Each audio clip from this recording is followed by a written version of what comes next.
নমস্কার, আমি ডাক্তার সরোজ কুমার পণ্ডিত। আপনাকে স্বাগত দ্য হোমিও ইনসাইডে। হোমিও ইনসাইড আমার Hindi channel, are the homeo world আমার বাংলা চ্যানেল, যেটাতে যারাই পছন্দ করেন যোগাযোগ রাখছেন, ভালো লাগছে। তো আজকে যে টপিকটা নিয়েছি সেটা দেখতে পাচ্ছেন, খুব ভালো করে থাম্বনেলে দেখেছেন যে নার্ভের সমস্যা হলে কি কি হয়, তার সাথে অনেক কারণ আছে যেগুলো আজকে আলোচনা করব। অনেক ভিডিও আছে, আপনারা দেখতে পাবেন। চলুন সাথে থাকুন, খুব আলোচনা করব। আজকে অবসতা, পা হাত ঝিনঝিন, অসাড় হয়ে যাওয়ার সম্বন্ধে আলোচনা করব ডিটেলসে। আপনাদের কাজে লাগবে আশা করছি। চলুন শুরু করা যাক। তার আগে বলে নিই, আপনি যদি আমার চ্যানেলের প্রথম দর্শক হয়ে থাকেন তাহলে আপনাকে ধন্যবাদ। যারা অনেকদিন ধরে আমার সাথে যুক্ত হয়ে রয়েছেন তাদেরকে অশেষ ধন্যবাদ। আর কি করবেন, ভিডিও চলাকালীন যদি মনে হয় ভিডিওটা একটু ভালো হয়েছে তো অবশ্যই একটা লাইক দিবেন, এবং নতুন হয়ে থাকলে ভিডিওটাকে সাবস্ক্রাইব করবেন এবং পাশে আইকন বাটন যেটা রয়েছে সেটাতে অলে প্রেস করবেন, তাকে এই রিলেটেড আরও যে ভিডিওগুলো হবে তাতে আপনি সাথে সাথে পেয়ে যাবেন। চলুন শুরু করা যাক। দেখুন, অ্যাকচুয়ালি এই যে স্নায়ুতন্ত্র বা নার্ভাস সিস্টেম আমাদের শরীরে রয়েছে, এটা জানেন তো কেমন? এই যে নেটওয়ার্ক দেখছেন না মোবাইলে, যে নেটওয়ার্ক, বিভিন্ন বিভিন্ন তারের সাথে যোগাযোগ, হাওয়াতে যোগাযোগ, বিভিন্ন ধরনের যে একটা নেটওয়ার্ক, বিশাল একটা সিস্টেম আমাদের শরীরেও তার থেকেও বেশি বড় সিস্টেম রয়েছে। এবং সেইগুলোর মধ্যে যদি একটু 19 বেশি হয় তাহলে কিন্তু প্রবলেম শরীরে দেখা দেয়। বিশেষত তিনটে যে আমাদের নার্ভ সিস্টেম রয়েছে সেটা হচ্ছে তিন ধরনের ম্যাক্সিমাম। সেটা হচ্ছে অটোনমিক নার্ভ, মোটর নার্ভ আর সেন্সরি নার্ভ। আগেও ভিডিওতে বলেছি, ওগুলো দেখে নেবেন। আস্তে আস্তে এখানে যাবে, আপনি দেখতে পাবেন, বা এন্ড স্ক্রিনে দেওয়া থাকবে, আপনারা দেখে নিন।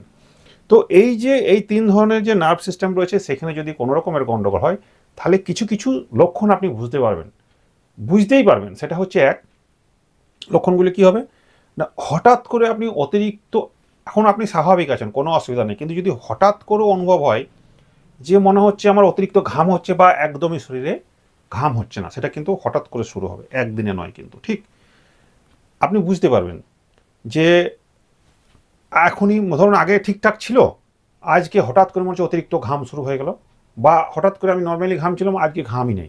এই যে অনুভবগুলো করবেন ধীরে ধীরে আপনি বুঝতে পারবেন। তাছাড়া হতে পারে কি, মাথা ব্যথা, কোথাও কোনো কারণ নেই, টুকটাক কিছু নেই, তো মাথা ব্যথা আপনার শুরু হয়ে গেল, এটা হতে পারে। চোখ মুখ এই যে যেগুলো আসে, শরীর মনে হবে যেন শুকনো শুকনো হয়ে গেল, ড্রাইনেস হয়ে যাচ্ছে, শুকিয়ে যাচ্ছে, এরকম একটা অনুভূতি হবে, বা দেখেও বুঝতে পারবেন যে মনে হচ্ছে যেন একটু শুকনো শুকনো ভাব লাগছে। তাছাড়া প্রায় দিন আপনার পায়খানা পরিষ্কার হতো, মলমূত্র সব ঠিক আছে, কিন্তু ইদানিংকালে দেখছেন যে পায়খানা আপনার পরিষ্কার হচ্ছে না, অর্থাৎ কনস্টিপেশন হচ্ছে, একটা কনস্টিপেশনের ধাত হয়ে যাচ্ছে। ওই যে বললাম, পেশাব ইউরিনারি যে ব্লাডার আছে সেটার ডিসফাংশন হচ্ছে, অর্থাৎ কখনো বেশি পেশাব, কখনো পেশাব হচ্ছে না, কখনো কেটে কেটে হচ্ছে, মানে কিছু ধরনের একটা প্রবলেম আপনার শরীরে দেখা দিবেই দেবে। তাছাড়া যৌন সম্পর্কে আপনার কোনো সম্পর্ক ঠিকঠাক হচ্ছে না বা প্রবলেম দেখা দিতে পারে, এটা প্রায়ই দিন শুনছি এখন হচ্ছে। দ্বিতীয়ত যেটা হচ্ছে সেটা হচ্ছে উইকনেস, খুব দুর্বলতা অনুভব করবেন, ভালোই আছেন আপনি, তাগড়া সুস্থ মানুষ, কিন্তু ভিতর থেকে যেন একটা উইকনেস আপনার মধ্যে চলে আসছে, দুর্বল অনুভব করবেন। তাছাড়া কি, মাসেলসগুলো যেন শুকিয়ে যেতে পারে, যাকে অ্যাট্রফি বলি, মাসেলস অ্যাট্রফি বলি, এটা যেন শুকিয়ে যায়, কোনো একটা মাংস কোনো একটা জায়গা টুইচিং হবে, কাঁপবে, এরকম একটা হতে পারে। তাছাড়া প্যারালাইসিস বা অসাড়তা ভাব বা অবশ ভাব আপনার হয়ে যেতে পারে।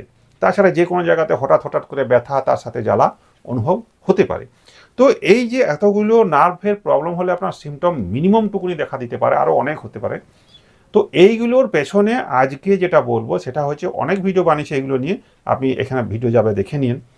তো আজকে যেটা হচ্ছে অসাড়তা, হাতে পায়ে ঝিনঝিন অসাড়তা যদি আপনার হয় বা অবসতা যদি হয়ে যায়, অর্থাৎ এক কথায় বলতে গেলে যদি প্যারালাইসিসের টেন্ডেন্সি বা প্যারালাইসিস হয়ে থাকে, তাহলে কি করা উচিত, কি কি মেডিসিন এর জন্য হতে পারে, এবং কি করবেন আর কি করবেন না, এই নিয়ে আজকে ভিডিওটা ডিটেলসে আলোচনা করছি। দেখুন, প্যারালাইসিস যদি হয় তাহলে এর পিছনে কারণ কি হতে পারে? নার্ভের তো প্রবলেম রয়েছে, কিন্তু মেনলি কারণ কি হতে পারে সেটা হচ্ছে, যদি আপনার স্ট্রোক হয়ে থাকে কোনো কারণবশত, অর্থাৎ ব্রেনের কোনো রকম রক্ত প্রবাহ যদি চলাচল না হয়, সঠিকভাবে না যায়, তাহলে আপনার শরীরে অ্যাডভান্স প্যারালাইসিস হতে পারে, স্ট্রোকের জন্য হয়। নার্ভ ড্যামেজ যদি হয়ে যায়, অর্থাৎ কোনো কারণবশত নার্ভে আঘাত হোক, ইনফেকশন হোক, বা নিউরোলজিক্যাল কোনো ডিসঅর্ডার থেকে হোক, আপনার নার্ভে যদি কোনো প্রবলেম হয় তাহলে কিন্তু প্যারালাইসিস হওয়ার সম্ভাবনা থেকে থাকে। আর কি হতে পারে? স্পাইনাল কর্ড, এই যে স্পাইনাল কর্ড আমাদের রয়েছে, মেরুদণ্ড যাকে আমরা বলছি, সেখানে যদি কোনো রকম আঘাত, ইনজুরি হলো, তাহলে কিন্তু আপনার নিম্নাঙ্গের যে অংশ সেটা প্যারালাইসিস হতে পারে, কোমরে ব্যথা থাকতে পারে। আর কি হতে পারে, যে গুলেনবেরি সিনড্রোম একটা আছে, সেটা হচ্ছে আমাদের শরীরে যে ইমিউন শক্তি রয়েছে না, সেই ইমিউন শক্তিটা বাইরের রোগ ঢুকতে দেয় না, তাদের সাথে যুদ্ধ করে, কিন্তু অনেক সময় যুদ্ধ করতে করতে কী হয়, ওই ইমিউন সিস্টেমটা আমাদেরই শরীরের নার্ভকে ড্যামেজ করে বসে, আক্রমণ করে বসে, ফলে কিন্তু প্যারালাইসিস হওয়ার একটা সম্ভাবনা থাকে। আরেকটা যেটা হয় সেটা হচ্ছে সেরিব্রাল পলসি, অর্থাৎ এটি জন্মগতভাবে শিশুদের হয়ে থাকে। তো এইগুলো মোটামুটি একটা কজ আপনার প্যারালাইসিস হওয়ার কারণে হতে পারে। তো যদি এই যে প্যারালাইসিস হলো, এবারে কি করা উচিত আপনারা, কি করা উচিত নয় সেটাও শুনে যাবেন। কিছু মেডিসিন নিয়ে আলোচনা করি যেটা আপনার নিজে থেকে খাওয়া উচিত নয় প্যারালাইসিস পেশেন্টে, কোনো ডাক্তারের গাইডলাইন্সে খেলেই ভালো, তবু জেনে রাখা ভালো, জাস্ট আলোচনা করছি। সেটা হচ্ছে এই যে প্রাথমিক অবস্থায় যখন আপনার শরীরে মনে হয় যে হঠাৎ করে একটু শীতকালে ঠান্ডা লেগে গেলো, ঠান্ডা লাগার পর মনে হচ্ছে যেন কেমন অস্বস্তি হচ্ছে, এই হাতটা উঠছে না, অবশ অবশ লাগছে, ঝিনঝিন করছে, এই জিনিসগুলো হচ্ছে, একটু ব্যথা ব্যথা অনুভব হচ্ছে, তাহলে তখন কি করবেন, দেন এন্ড দেয়ার আপনি যদি অ্যাকোনাইট নামক মেডিসিনটা খেয়ে নিতে পারেন 1-8 ঘন্টা পর পর যদি খেয়ে নেন, তাহলে আমার মনে হয় সেখানে প্যারালাইসিস হবার থাকলে ওকে বন্ধ করে দেয়, স্টপ করে দেয়, ভবিষ্যতে আর প্যারালাইসিস হওয়ার সম্ভাবনাটা থাকে না, ওখানে অ্যাভয়েড হয়ে যায়, অর্থাৎ বন্ধ করে দেয়। সেই জন্য অ্যাকোনাইট মেডিসিনটা ঘরে সবসময় সবাই রাখা উচিত। যে কোনো কারণে হঠাৎ করে যদি কিছু হয়ে যায়, তঞ্ছিট একটা যদি থাকে, জল পিপাসা যদি একটি থাকে, তাহলে আপনি তাকে 30 পাওয়ারের ওষুধ খাওয়াতে পারেন। 1-8 ডোজ যদি দিয়েও আপনি কোনো ডাক্তারের কাছে যান, তাহলেও অনেকখানি আপনার সুরক্ষা হয়ে যাবে। 2 নম্বর যে মেডিসিনটা কথা বলবো, সেটা অনেক মেডিসিন থাকে, না থাকার কিছু কারণ নেই, কিন্তু যে এইগুলোর একটার পর একটা মেডিসিনে মানে একটা ভিডিওতে আপনাকে বলে দিলাম আর ঠিক হয়ে যাবে তা নয়, অনেক ভিডিও বানাতে হবে, অনেক মেডিসিন আছে। মূল যে কটা মেডিসিন সেগুলোই বলে দিচ্ছি।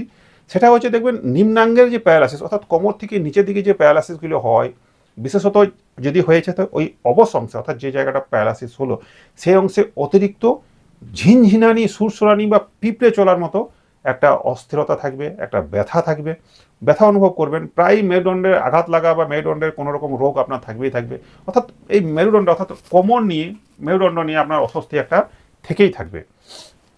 এরকম রোগীর পায়ে আপনি দেখবেন পাটা যদি লক্ষ্য করেন তো হাজা হওয়ার একটা প্রবণতা থেকেই থাকে।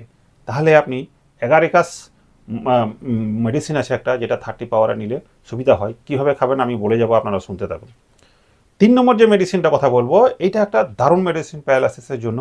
আমি দেখেছি এই পেশেন্টটা এরকম বলে যে ডাক্তারবাবু কি হচ্ছে না, দেখবেন প্যারালাইসিসের আগের স্টেজটা আমি প্রথমে বলে নিচ্ছি যে ডাক্তারবাবু ঠিক যেন আমার শরীরে নার্ভগুলো কাজ করছে না, জানেন তো কীরকম, কেন কাজ করছে না, কী হচ্ছে না স্যার, আমি যখন চলছি না ঠিক মাতালের মতো আমি যেন টলছি, পাটা যেন যেখানে ফেলবো ইচ্ছা করছি সেটা যেন দূরে সরে যাচ্ছে নিজে নিজে, আমি ইচ্ছা করে সরাচ্ছি না, যেন অন্য জায়গায় পড়ছি, এরকম একটা বলবে পেশেন্ট আপনাকে।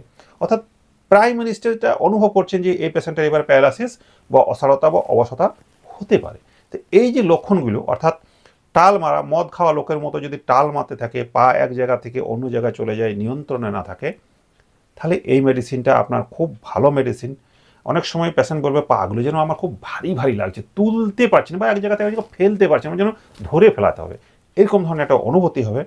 আর কি হবে, পেশেন্টটা একটু যদি লক্ষ্য করেন যে মানে কি বলবো, এখানে কোমরে একটা এর ব্যথা থাকবে, বলবে পেশেন্টটা বলবে যে কোমরে ডাক্তারবাবু আমার ব্যথা আছে, উঠে যখন বসে যখন উঠতে যায় না চরম ব্যথা করে, তারপর আস্তে আস্তে ঠিক হয়ে যায়। তো এই লক্ষণগুলো পেয়ে যাবেন। তার সাথে রোগী যদি খোলা বাতাস পছন্দ করে, অর্থাৎ ঠান্ডা জিনিস পছন্দ করে শরীরের জন্য, তাহলে এই মেডিসিনটা এই রোগটার জন্য হবে। দ্বিতীয়ত এ মিষ্টি খাবার খুব প্রবণতা আছে, কিন্তু পছন্দ তো করে, পছন্দ হলে কী হবে, খেলেই এর গ্যাস অম্বল শুরু হয়ে যায়। তাহলে আর্জেন্টাম নাইটিকাম 30 থেকে আপনি শুরু করতে পারেন। কীভাবে খাবেন, কতটা খাবেন, কোন মেডিসিন কতদিনের জন্য খাওয়া উচিত, এটা বলছি, শুনতে থাকুন। 4 নম্বর যে মেডিসিনটা কথা বলবো সেটা হচ্ছে যে অনেক সময় ডাক্তারবাবুরা কিছু না জেনে শুনেও আমরাও কিছু প্যারালাইসিস মানে এই মেডিসিনটা প্রথমে দিয়ে বসি, অনেক ক্ষেত্রে কাজও করে যায়। সেটা হচ্ছে যে শরীরের বিশেষ বিশেষ কিছু অংশে যখন প্যারালাইসিস হয়ে যায়, যেমন মুখের কোনো এক পাশ প্যারালাইসিস হয়ে গেল, চোখের পাতার প্যারালাইসিস হয়ে গেল, জিভার প্যারালাইসিস হয়ে গেল, বাট শরীরের ডান দিকে যে কোনো অংশে যদি প্যারালাইসিস আপনার হয়ে যায়, অবশ হয়ে যায়, ঝিনঝিন সুসুরানি থাকে, তাহলে আপনি এই মেডিসিনটা ইউজ করতে পারবেন। আর কি হয়, এই পেশেন্টটা দেখবেন মনে সর্বদাই একটা আশঙ্কা, একটা ভীতি থাকেই থাকে, ভয়গ্রস্ত একটা থাকেই থাকে, অর্থাৎ মরে যাওয়ার ভয়, মৃত্যু ভয় একটা কাজ করে। কেমন হয় এ দেখবেন, মানে কি বলবো, এটা প্যারালাইসিস যে হয় সেখানে সেই প্যারালাইসিসে এমনি যদি চিমটি কাটেন বলবে হ্যাঁ লাগছে, মানে অর্থাৎ জ্ঞানটা আছে, সেন্স আছে, কিন্তু কাজ করার ক্ষমতাটা নেই।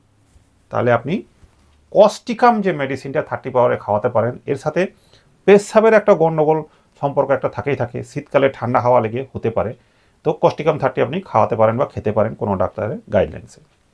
সর্বশেষ মেডিসিনটা যেটা বলবো, তারপরে শুনে যাবেন একটু দয়া করে, যে কি করবে না কি করবে না, আপনার যদি হয়েও থাকে বা না হয়েও থাকে আপনার শোনা দরকার।